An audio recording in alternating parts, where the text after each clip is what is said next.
السلام علیکم، میرا نام ڈاکٹر رانا ابرار ہے۔ میرے ساتھ تشریف رکھتے ہیں رانا حبیب صاحب۔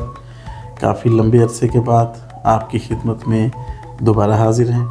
جی بالکل ناظرین، واقعی مصروفیت کافی زیادہ تھی۔ کچھ ہم ریگولر لیسانس کی طرف تھے اور کچھ ہاسپٹل کی مصروفیت ایسی تھی جس کی وجہ سے ٹائم نکالنا بہت مشکل تھا، لیکن الحمدللہ ہم دوبارہ سے جو ہے کنٹینیو کر رہے ہیں پروگرام، جیسے ڈاکٹر صاحب نے آپ کو بتایا، اور انشاءاللہ ریگولر بیسس پہ اب آپ کو جو ہے ہماری ویڈیو جو ہے ملا کرے گی انشاءاللہ۔ جی ڈاکٹر صاحب، پیپل پارٹی کے جو معروف وکیل صاحب لطیف کھوسہ صاحب جو ہیں، وہ سننے میں آ رہا ہے کہ وہ پیپل پارٹی سے لا تلقی کا اظہار کر رہے ہیں اور پی ٹی آئی میں شمولیت کے سنے سر وہ خود سے اس کا اظہار نہیں کر رہے۔ جی سر ایسا ہے کہ وہ آصف زرداری صاحب کے بارے میں لطیف کھوسہ صاحب نے کہا کہ ان کی رائے کا احترام کرتا ہوں۔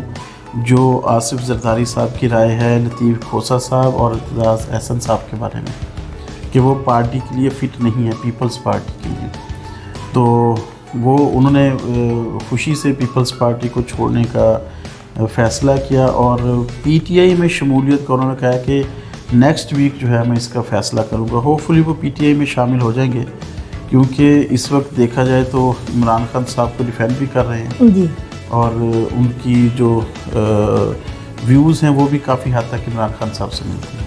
تو لیکن ڈاکٹر صاحب اس کا الٹیمیٹلی پیپل پارٹی کو نقصان ہی ہوگا کہ بڑے چوٹی کے جو وکیل ہیں دو، ان کی پارٹی سے وہ جو ہے چلے جائیں گے۔ جی یہ پیپلز پارٹی کے نظریاتی رہنما تھے، جی بی بی شہید کے ساتھ بہت قریبی ریلیشنز تھے اور بی بی شہید کو ان پہ اعتماد بھی بہت تھا، پیپلز پارٹی کا اثاثہ تھے۔ بہرحال یہ سیاست کا کھیل ہے، دھندا ہے، تو اس دھندے کو کھیلتے ہوئے پیپلز پارٹی نے at the end of the day یہ ڈیسائیڈ کر لیا کہ ان کی قربانی دے دی جائے۔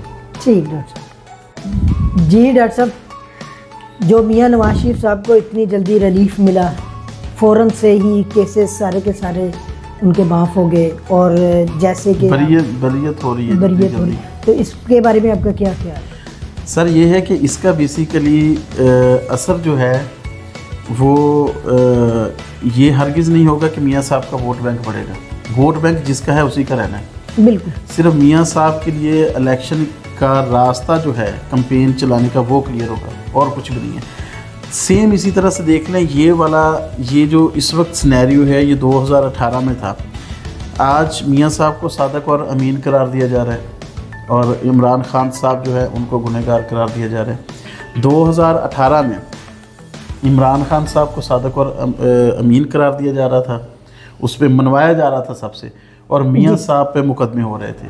سر یہ وہی کھیل دوبارہ سے کھیلا جا رہا ہے اور اس سے خیر الیکشن پہ کوئی ایسا اثر نہیں پڑے گا کہ میاں صاحب کو کوئی بہت اچھا فیوچر ہو، ایسا نہیں ہے سر۔ ایک بڑی مضحکہ خیز بات ہے جی، میاں نواز شریف صاحب فرماتے ہیں کہ میں بدلہ لینے کی نیت سے واپس نہیں آیا، لیکن حساب سب کا بنتا ہے۔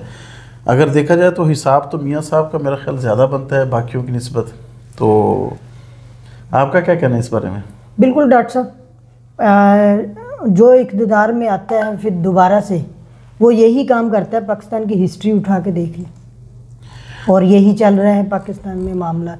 اور سر یہ دیکھیں میاں صاحب دوائی لینے گئے تھے، واپس نہیں آئے، ہر چیز اپنے لیے سارے جو گراؤنڈ ہے بالکل کلیئر کروا کے واپس تشریف لائے ہیں۔ میرے خیال میں چاہیے یہ کہ جتنے بھی گنہگار ہیں پھر سب کو چھوڑ دیا جائے، سب ایک ہی لیول پہ آ کے کھیلیں اور الیکشن میں حصہ لیں، اور جس کو عوام الیکٹ کریں اس کو میرے خیال میں پھر لیڈر بننے کا یا حکومت کرنے کا حق حاصل ہونا چاہیے۔ تو یہ سر انتہائی نامناسب سا لگتا ہے کہ ایک طرف تو چور ڈاکو بن جائیں، کہلوائے جائیں، اور پھر اس کے بعد سارے کے سارے گناہ دھل جائیں۔ اچھا ڈاکٹر صاحب، یہاں پہ ایک بڑی انٹرسٹڈ بات ہے، اگر آپ ماضی میں ساری سب کے اقتدار کو دیکھیں نا تو نظر یہی آتا ہے کہ ہر بندہ ایک دوسرے کو بلیم بھی کرتا ہے اور دوبارہ ایک جیسے پاک صاف ہو کے نا ہمارے اقتدار کو بھی سنبھالتا ہے اور ہم پہ حکمرانی بھی کر کے چلا جاتا ہے۔ اور یہی عوام زندہ باد کے نعرے بھی انہیں کے لگاتی ہے سر. جی ڈاکٹر صاحب نیکسٹ خبر کی طرف بڑھتے ہیں. قصور اسکینڈل کے بارے میں بتائیے گا, ان کا کیا بنا؟ سر قصور اسکینڈل بیسیکلی 2015 میں کم سن بچوں کے ساتھ بدفعلی کرنا اور ان کی ویڈیو بنانا, یہ بیسیکلی ایک اسکینڈل جو سامنے آیا تھا. آپ کو رانا صاحب یاد ہوگا کہ اس اسکینڈل میں بہت بڑے بڑے نام, ہمارے ملک کی نامی گرامی ہستیاں جس میں پولیٹیشنز اور بزنس مین اور اس طرح کے لوگ شامل, مبینہ طور پر شامل تھے.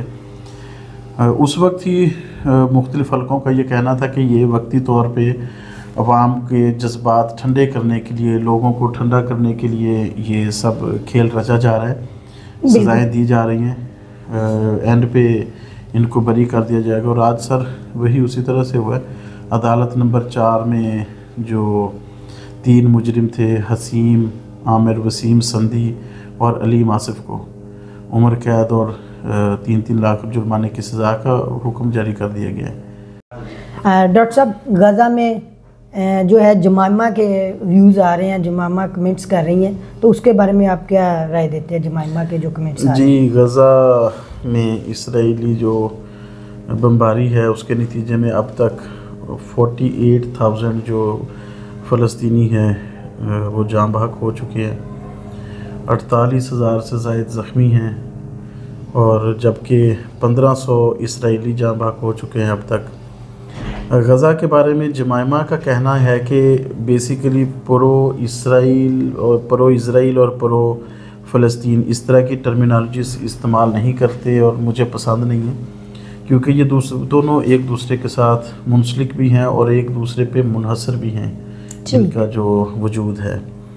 تو بیسیکلی انہوں نے کہا ہے کہ 14 سال عراق میں جنگ جاری رہی, اس جنگ میں اتنے بچے جان سے نہیں گئے جتنا یہ پچھلے کچھ دنوں میں غزہ میں اتنے زیادہ بچے جو ہیں وہ جاں بحق ہو گئے. اس کے ساتھ ساتھ اسرائیل کے نیتن یاہو کا یہ کہنا ہے کہ جنگ بندی ہم نہیں کریں گے, ہمارا جو مقصد ہے وہ حماس کو صفحہ ہستی سے. معزز ناظرین, آج کے لیے اتنا ہی. انشاءاللہ آپ کی خدمت میں پھر حاضر ہوں گے. تب تک کے لیے اللہ حافظ.